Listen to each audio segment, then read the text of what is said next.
This is TWiT. So I have not been too, I don't want to say not too satisfied, but I've been a little let down by my Google feed that exists on my Pixel launcher. You know, when you swipe all the way over to the left. Yep. Before I go to bed at night or when I'm just winding down for the evening, I like to kind of go in and, you know, read. But the problem is, even when I'm like curating it, because I search the internet all day for random things, then I'll go in there and it'll be like, here's a random, you know, I don't like it. So I was looking for an app that could get me more readability, more article, kind of help me find more articles. You know, we don't have RSS the way that we used to. And so I found this app called Refind. And now what Refind does is when you sign up for it, so what Jason's doing on screen for those watching the visual feed, he is selecting different kinds of interests that he has and things to read about. So he's interested in media. He's interested in the Internet of Things. He's interested in gaming. I know I know you did a whole show about gaming. And now the app Refind is going to ask Jason to choose people that he would like to follow. So you could choose journalists. You can choose influencers, as we were talking about. You could choose publications.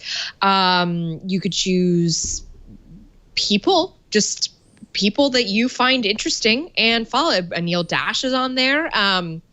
The nice thing is that when you do choose people and publications that you're interested in, if you decide to opt into the notifications, you will get little push notifications that go like, hey, Anil Dash really liked this article. You know, I'm usually reading whatever he's posting on Twitter. So now I have an app that's kind of telling me, hey, this article is interesting to this person. Maybe I should check it out. So, all right, you set up your things. It's picking its links for you now. I'm laughing because the first story in the visual feed is which tech company is really the most evil. Okay, so let's say Jason's really interested in this. He has a couple options. He can read it, so it'll take him to Slate, where this was originally posted. Or he can tap on that little bookmark icon in the top there. Oh, sorry. Bookmark, okay. Yeah, and that's going to add it to a reading list. Or if he has his own categories of reading lists that he made, he would go tap on the plus sign. Oh. Wait, jumping ahead.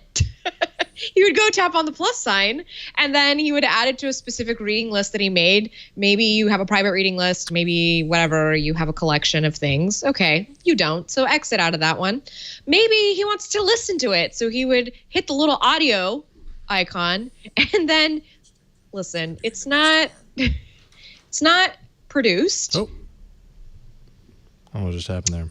I don't like that happened because that makes me look bad. But it works on my Pixel 3 fine. So what it does is it will use... I think it's finding something on the page that it must be finding something on the page. So what it does is it reads the article to you, but it uses the like onboard reading, you know, AI bot thingy. So it sounds very computerized. It's not fluid like a well-produced piece of audio, but... You know, maybe you want to put it on in the background while you're doing the dishes or something. Just like get the gist of something. Here, I'll hold this up to the mic. It's playing one of them. Russia is now a minor player, and the race seems now to be mainly between the United States and China. They don't count out the European Union just yet. So they're different voices because the other article had a different voice. So it's better than nothing. And then that other little mode that you had got into... excuse me, is kind of like a dark mode of sorts. So when you're in Chrome, and if you have enabled this, there's a thing called Simplified Mode, and it makes it so that it just simplifies it to just the text. And so if you want to just like jump in and read the text without going to the website, so you would go back or, click on the little paragraph icon. Oh, what maybe this it's is, but because of the way the article's written. Okay, so let's see here. We'll Of- go to yeah. the AI one. Okay, There we go. There we go. So yeah, and then you would just get this nice, like, easy to read, and it will save your scrolling position. So if you want to go back to it, and let's say you're on transit or whatever, and at the bottom of the page when you're on, so go back to that simplified reading mode, and at the bottom of the page you'll see a little A, and that's going to let you set the font. It lets you choose if you want to see text and images or just text only. So you have a little bit of you have some options on how you want to do this. Now, if you're reading this and you're like, what is going on, hit that little down arrow next to the A, and you can kind of let the algorithm know what's going on with this article. So maybe you want it to look for something else. Maybe it's in a language you don't understand. Maybe it's behind a paywall. You're like, listen, I don't have a subscription to this. Maybe it's offensive or spammy, or you can even report it as fake news. You have all those options there. And the nice thing is from the main menu. So if you go back to the main menu, and you just scroll all the way back up to the top, Jason, and just kind of, my UI, I think, looks a little different than yours because I've been using the app for a little bit. But at the top, you'll usually see these little like circles, and they look like Instagram story circles. So you can see like who's updated recently. So it'll show you like the publications or the people that you're following. This is just your picks of the day. So this is the 10 stories that Refind has picked for you based on your category. And it does this every day. It serves you 10 different stories. You go through, you select what you like, you save ones that you're interested in. You know, if you're not interested in something, let's say you're not interested in, I don't know, that story. Then you'd click on the little down arrow above the menu items. And you could either explore similar, or if you didn't like it, you know what? I think there's the good pick, yes or no. Yes. That's so you can decide. You kind of teach the algorithm the same way that you would in the Google feed, and then you would tell it like, it's this publication I don't want you to show me. It's this author I don't want to see. It's the subject matter I don't care about. It does take a little bit of curation, but I like it because I need to take in a lot of information daily. I want to stay up on what's going on in our industries. I now read a lot of parenting articles because of life. And this is just, I like to read the internet. So this is just a great way to kind of get this stuff curated for yourself without having to rely solely on Google.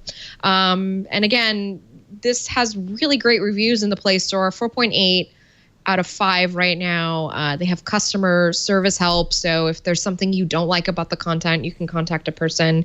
You have a profile that you can like add people to. I haven't done any of the social elements yet because I just haven't gotten that far. You can search for articles, maybe you want to search for what's going on. So it's just a nice, it's just an easy way to fish for stories, I guess you could say. Interesting. This is called Refind. Oh, there you go. Now I'm seeing the thing that you were talking about up at the top. Okay. Oh, yeah. See, it looks like Instagram stories where you can you can click on a person and then it'll show you like what they were. So click on a Neil Dash and you can see like what he posted that day and what he's interested in. Right. What he read. And then you could be like, this is an interesting thing. This person I find influential. I find this influencer is influencing me. I've been influenced. Excellent stuff. It is called Refind. It was on my list, so you took one of my picks, but I'm happy. It's a good one. It's a good one. Yeah. Good pick. Refind.